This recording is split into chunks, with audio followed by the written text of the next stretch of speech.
සුබ දවසක් ඔයාලා හැමෝටම. ඔන්න අදත් ඔයගොල්ලෝ හැමෝම පිළිගන්න ආදරෙන් මගේ channel එකට. ඉතින් අද මම ඔයගලන්ට අරන් ආවේ ඔයගොල්ලෝ මේ දකින විදිහේ හරි රසට ඉස්සු ටිකක් කිරට උයා ගන්න විදිහ. මේක මම මේ විදිහට ටිකක් හොදි ගතිය වැඩියෙන් හිටින්න හදාගත්තේ ඉන්දියාප්ප ගන්න. ඉතින් ඔයගොල්ලෝ මීට කලින් ඉස්සු කරියක් එක්ක ඉන්දියාප්ප කාලා නැත්නම් ඔන්න කාලා බලන්නම ඕනේ. ඉතින් දැන් මේක හදාගන්න මම අද ඉස්සු කිලෝවක් මේ විදිහට අරන් තියනවා. ඉතින් මේක සුද්ධ කරගෙන එන්නම් ඉස්සෙල්ලාම. පේනානේ ඉතින් සුද්ධ කරගත්තට පස්සේ මෙච්චරයි ඉතුරු. ඉතින් දැන් මේ කිරි හොද්ද හදන්න මොනවද ඕනේ කියලා බලමු ඉස්සෙල්ලාම මේ ටික පැත්තකින් තියලා. දැන් හදාගන්න භාජනයට මම මේ විදිහට ලොකු ලුණු ගෙඩියකින් භාගයක් විතර හීනියට ලියලා එකතු කරගන්නවා. සාමාන්‍යයෙන් කිරට ඕනම හොද්දක් හදද්දී අපි ඒකට ලුණු ටිකක් වැඩිපුර එකතු කරගන්නවා නම් හොඳ රසක් හම්බ වෙනවා. ඉතින් ඔයගලන්ට පුළුවන්කමක් තියනවා නම් ඒ විදිහට එකතු කරගන්න.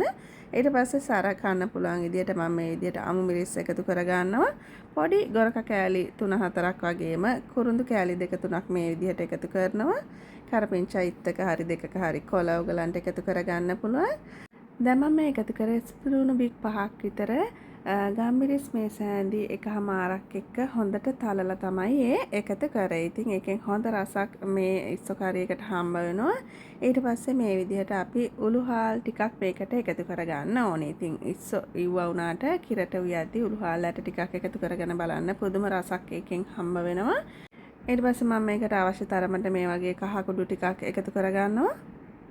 ඊට පස්සේ දැන් මේකට ඇති කියලා හිතෙන තරමට රසයේ හැටියට ලුණුත් එකතු කරගෙන මේ වගේ වතුර ටිකක් මේ ටික වැහෙන තරමට වගේ එකතු කරලා මුලින්ම මේ දේවල් ටික තැම්බෙන්න මම ලිපේ තියනවා. ඉතින් මේකට ඉස්සු ටික එකතු කරගෙන නෙමෙයි මම මුලින්ම තැම්බෙන්න තියන්නේ. මේ ලුණු සුදු ලුණු මේ දේවල් එකට එකතු වෙලා මේ හොද්ද පොඩ්ඩක් හොඳට රසට තැම්බීගෙන එන්න ලිපේ තියන්න.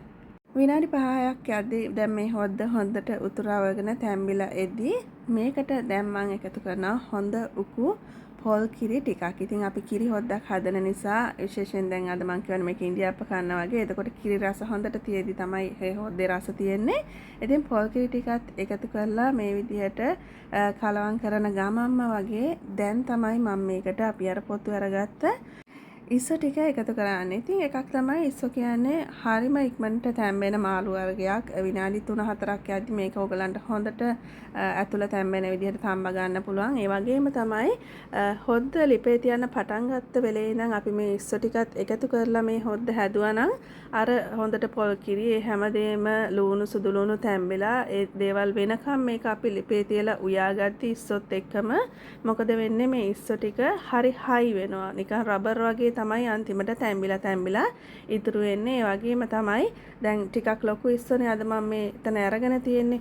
ඉතින් මේ ඉස්සු උනත් ගොඩක් වෙලා ලිපේ තියලා ඒ විදිහට තම්බ ගද්දි වෙන්නේ ගොඩක් ඇකිලිලා අර මුලින් කිව්ව රබර් ගතියට වගේ ඉතුරු වෙන එක. ඉතින් ඒ දේවල් ඔක්කොම වළක්වන්න පුළුවන් ඔයගලන්ට මේ විදිහට හොදි ටික හොඳට තැම්බුණාට පස්සේ ඉස්සු ටික එකතු කරලා. ඉතින් අපි දන්නවා ලංකාවේ සාමාන්‍යයෙන් ඉස්සු කරියක් උයද්දී අනිවාර්යයෙන්ම වගේ එකතු කරගන්න දෙයක් තමයි මුරුංගා කොළ. ඉතින් අද මට මුරුංගා කොළ නැති නිසා ඒ පෙනුම එන්න වගේම මේකට පොඩි රසක් එකතු වෙන්නත් මම ඒ එකතු කරගත්තේ ස්පිනිච්. අපි සලාඩ් වලට ගන්න අර ඉංග්ලිෂ් ස්පිනිච් එහෙම නැත්නම් නිවිති වර්ගයට අයිති කොළ වර්ගයක්. ඉතින් ඒකෙනොත් ගොඩක් නෙමෙයි පොඩ්ඩක් එකතු කරගන්න. අර පෙනුම වගේම හොඳ රසක් මේ හොදියකට ඔයගලන්ට එකතු කරගන්න පුළුවන්. කැමති කෙනෙක් ඕනනම් එකතු කරගෙන බලන්න.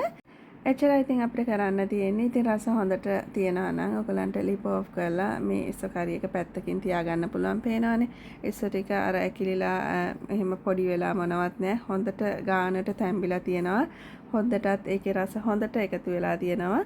ඉතින් ඔයගොල්ලෝ කැමති නම් මීට කලින් හදලා නැත්නම් මේ විදිහට හදලා බලන්න. අදත් එකතු වුණාට එහෙනම් බොහොම ස්තුතියි. රෙසිපිස් එක දිගටම රැඳිලා ඉන්න කැමති අය channel එකත් subscribe කරලා තියාගන්න. එහෙනම් තවත් දවසක මේ වගේම රසවත් රෙසිපියක් කරන් ඔයගොල්ලෝ හම්බ වෙන්න එන්න. හැමෝටම සුබ දවසක් ප්‍රාර්ථනා කරනවා.